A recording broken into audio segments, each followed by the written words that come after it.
Something strange is happening around XRP. Most people haven't noticed it yet. Ripple, they just made a $5 million strategic investment on an AI startup building what they call the trust layer for autonomous financial agents. Think about that for a second here. AI agents moving real capital on financial rails. Now, that sounds like science fiction, but Ripple President Monica Long says it is not. And that 2026 could be the moment where institutional DeFi makes a big move on the XRP ledger. That's not the most interesting part, though.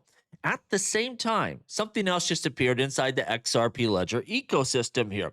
Something that institutions have been demanding for years. If they're going to adopt this technology, they need this. It's a necessity, a technology that allows banks and funds to move money on chain without revealing sensitive financial data to the public.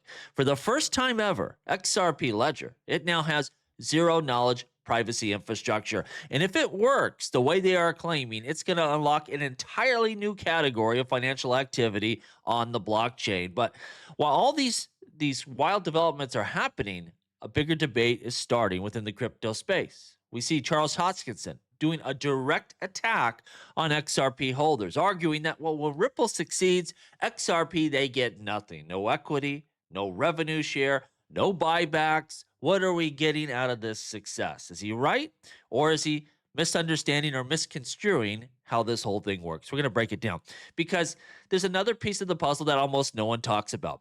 A new lending architecture for XRP Ledger that could completely change how institutions interact with DeFi. It could be the future of institutional DeFi that no chain can match. We're going to break it all down. Let's get into it here. So we see institutional on-chain turn, AI agents, zero knowledge privacy, lending architecture, tokenomics are under fire by Charles. We'll dig into it. What Ripple XRP Ledger and the critics got right this week. We're going to go over quite a bit here, so stick around.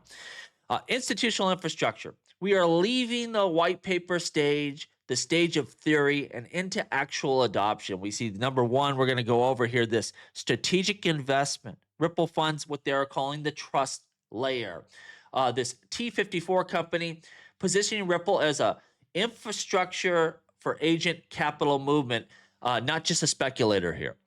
Zero knowledge proofs, going to be really important. We need privacy, not secrecy. Those are different. We need privacy if we're going to have institutions adopt this technology. The lending protocol, massive. And Hutchinson, he's half right. We're going to break that down. He definitely is either purposely or accidentally missing a big piece of the puzzle. Ripple's bet, trust layer for AI agents. 10 million total they raised here, 5 million by Ripple. We have big investors, PL Capital, Franklin Templeton, and 2026 Long is predicting this is the year that XRP, onboards institutional DeFi, and this is a big part of that puzzle.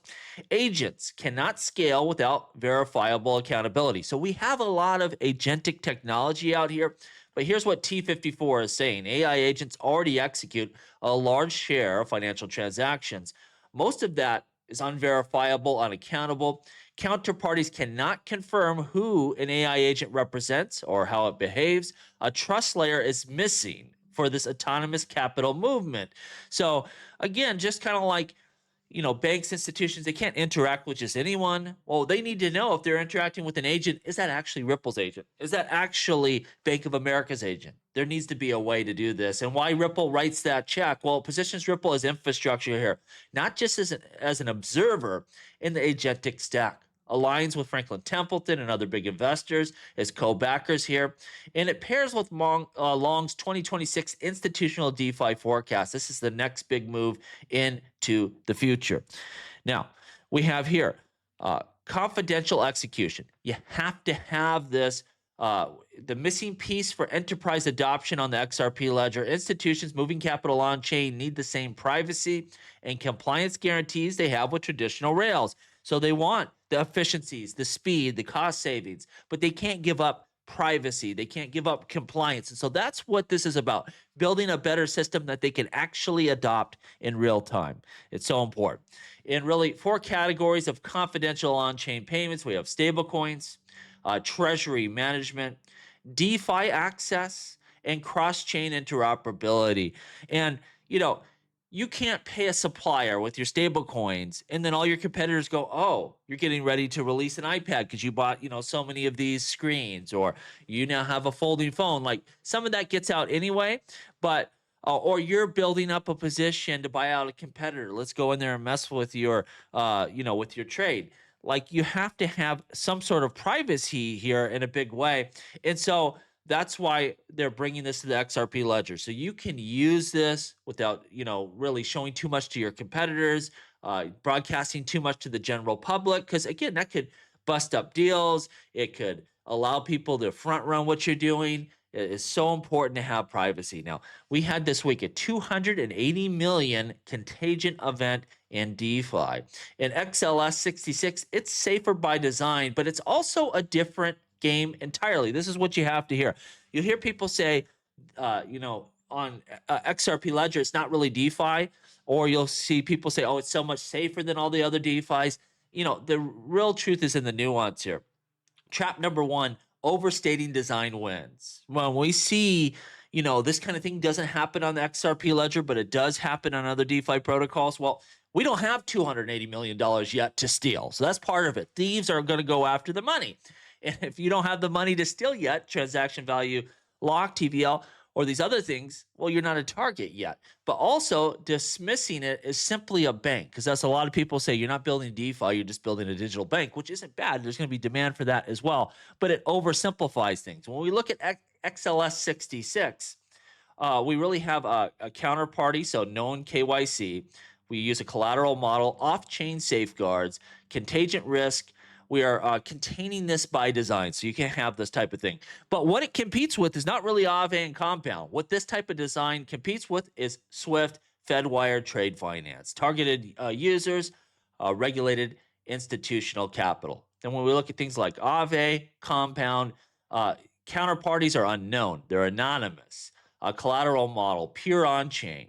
Contingent risk, well, cross protocol exposure, it's real. We saw that $280 million stolen. And this competes with crypto native yield seekers, targeted users, permissionless capital. So they're really two different segments, right? And they're both huge. I mean, if we can get this type of institutional DeFi up and running, I mean, that is as big as it gets. That's a huge market to capture. But Aave, Compound, your traditional kind of DeFi lending type of stuff, we're not competing direct with that. And maybe we don't want to. That's fine. But they're two totally different markets. It's not just one is so much safer or so much better. They're serving different markets, and that's what's important to understand here. XRP holders get nothing when Ripple succeeds. So this is what Charles says. And he's half right, but he's really arguing against the straw man. What he gets right here, XRP is not equity in Ripple. There's no buybacks, no staking rewards, no protocol fees for holders. Those are facts, and they're accurate, and we agree with that. We argued that in court. When you have XRP, you don't own any rights in Ripple and their equity, fine. But it really breaks down when you look at what's going on here. The claim that nothing is created by what Ripple does is nonsense. We have ODL, base pairing, fee burns, XLS 66, a lot of stuff that's going to drive on-chain volume. And so to say, when Ripple does something, XRP holders get nothing, a lot of these feature sets that are coming out, they're funded by Ripple. A lot of the on-chain demand is funded by Ripple. We do get something out of their success. We just are getting stock ownership in them. We need to stop comparing XRP to equity. That's a trap. That's wrong. And start comparing it to a settlement asset. ODL corridors, base pairings, fee burns, and again, like this lending protocol that's just been put out, it's less direct, but it's not nothing. It's not nothing to the XRP ledger. Everything Ripple's doing is geared around using the XRP ledger to solve problems, whether it's Hidden Road, whether it's their stablecoin.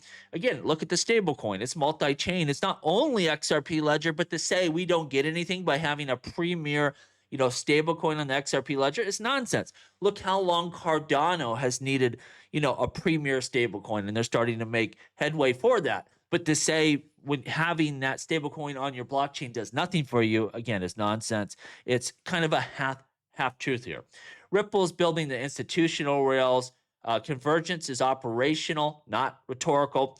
compliance architecture is a feature. In this thesis, it's testable. Whether we look at Hidden Road, G Treasury, RLUSD, you are getting functionality, you are getting volume, you are getting settlements on the ledger, you are getting adoption. And so, again, this is just wrong to say XRP gets nothing out of Ripple's success. You just are not getting like direct equity investment in their enterprise. And that's the way it's supposed to be. They are essentially like Exxon using oil. If you have interest in oil futures, it doesn't mean that you have ownership in Exxon, but Exxon's usage and Chevron and all these other people's usage of that commodity, of course, can drive the price. You don't need ownership in the company. So he's kind of conflating a bunch of stuff. Look, when Charles buys a ranch in Colorado, or he buys a Lambo, that doesn't do anything for Cardano holders, but same way as when Brad and Chris buy mansions or supercars as well.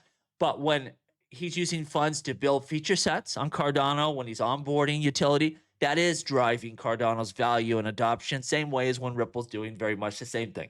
It's almost no difference between what the two are doing.